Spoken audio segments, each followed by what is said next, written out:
இயேசு ஒரு குற்றமும் செய்யல, ஜனங்களுக்கு நன்மை செய்தார். அவரை பிடிக்கிறதுக்கு கத்திகளோட பட்டயத்தோட கம்போட கெட்சமனே தோட்டத்துக்குள்ள வர்றாங்க. அதுல ஒரு போர் வீரர்லாம் பயங்கரமா இயேசு பிடிக்கணும் கட்டணும்ன்றான். அப்போ பேதுரு அவனுடைய காதரை பட்டயத்தை வச்சு வெட்டி காது துண்டா விழுந்துச்சு. துள்ளுனா குதிச்சான், காது துண்டா விழுந்துட்டா அவ்வளவுதான், வலியில துடிக்கிறா, ரத்தம் வருது. இயேசு அந்த காதை எடுத்து அதை வச்சு ஒட்ட விட்டு, அதான் இயேசு செய்த பெரிய அற்புதம். காதை ஒட்ட வச்சுட்டாரு, ரத்தம் எல்லாம் நின்றுட்டு, காயம் போயிட்டு, இழந்து போன காது திரும்ப வந்துட்டு, அவருக்கு தீமை செய்ய வந்தேன், அவர் எனக்கு நன்மை செய்துட்டார். இப்ப அந்த மனிதனுடைய மனநிலைமை எப்படி இருக்கும்? இயேசுவை கரெஸ்ட் பண்ணணும், அடிக்கணும், கொல்லணுன்றவன் எப்படி இயேசுவை பின்பற்றி அப்படியே போயிருப்பான்னு யோசித்து பாருங்க. அதுதான் இயேசு நமக்கு கற்றுக் கொடுக்கிற பாடம். ஒரு சமயம் பாருங்க, ஒரு பொய்யான குற்றச்சாட்டை சொல்லி, என்னை பற்றி ஒரு தவறான காரியத்தை சொல்லி நான் ஏமாத்திட்டேன், வஞ்சித்தேன்னு சொல்லி ஒரு பெரிய கூட்டத்தை ஒருத்தர் கூட்டிட்டு வந்துட்டார் வழக்கு பேசுறதுக்கு. எனக்கு அதை நான் இவருக்கு நன்மை தானே செய்ய போனேன், இவர் என்னடா இந்த மாதிரி பண்ணிட்டாரு அப்படின்னு சொல்லி, அப்ப வந்தவங்களுக்கு நான் விளைக்கிற கடலை எடுத்து காமிச்சா, ஐயோ பிரதர், நாங்க தப்பு பண்ணிட்டோம், இந்த ஆள் உங்களை பற்றி பொய்யான காரியத்தை சொல்லி எங்களை கூட்டிட்டு வந்துட்டான், எங்களை மன்னிச்சுக்கிடுங்க, நாங்க போறோன்னு போயிட்டாங்க. என்னை அவமானப்படுத்தணும், பொய்யான குற்றச்சாட்டை சொல்லி வேதனைப்படுத்தணும் அந்த மனிதர் வந்து பேசிட்டு போயிட்டார்.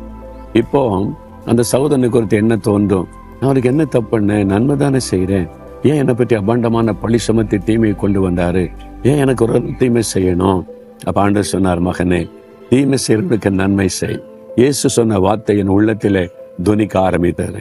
நான் ஜெபிக்க அந்த சகோதரனை நான் மனப்பூர்வமா மன்னிக்கிறேன், ஆண்டவரே நீங்களும் அவரை மன்னிங்க, அவருக்கு நான் நன்மை செய்வதற்கு எனக்கு ஒரு வாய்ப்பு உண்டாக்கித்தாங்க அப்படின்னு ஜெபிச்சேன்.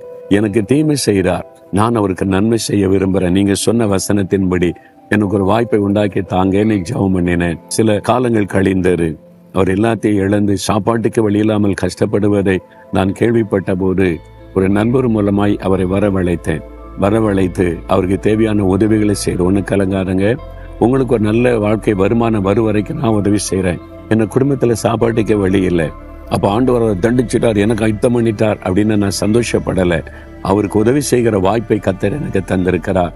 நான் அவரை நேசித்து ஜெபம் பண்ணி அவருக்கு உதவி செய்யறேன், உங்களுக்கு ஒரு வருமானம் வரும் வரைக்கும் நான் ஹெல்ப் பண்றேன், நீங்க பயப்படாதுங்கன்னு சொல்லி அவருக்கு உதவி செய்வதற்கு தேவன் கிருபை கொடுத்தார். அது எவ்வளவு பெரிய சந்தோஷம் தெரியுமா? அதுதான் வெற்றி, அதுதான் சாத்தானை ஜெயிக்கிற ஜெயம். ஆண்டவர் சொன்னார், நீங்க தீமையினாலே வெல்லப்படாமல் தீமையை நன்மையினாலே வெல்லுங்க, நன்மை செய்து ஜெயிங்க. உங்களுக்கு யார் தீமை செய்யறாங்க, வீட்டுக்குள்ளே இருப்பாங்க, உங்களை பார்த்துக்கிட்டே இருப்பாங்க, வெளியில வீட்டுக்குள்ள இருந்தே உங்க நிம்மதியை கெடுப்பாங்க. நீங்க வேலை செய்யற இடம், ஊழியம் செய்யற இடம், வசிக்கிற இடம், எல்லா இடத்துலயுமே இருப்பாங்க. உங்களுக்கு தீமை செய்யற மக்களுக்கு ஆண்டவரே உங்களுக்கு நான் நன்மை செய்யணும், எனக்கு ஒரு வாய்ப்பை ஏற்படுத்தி கொடுங்கன்னு கேளுங்க, கர்த்தரை ஏற்படுத்தி தருவார்.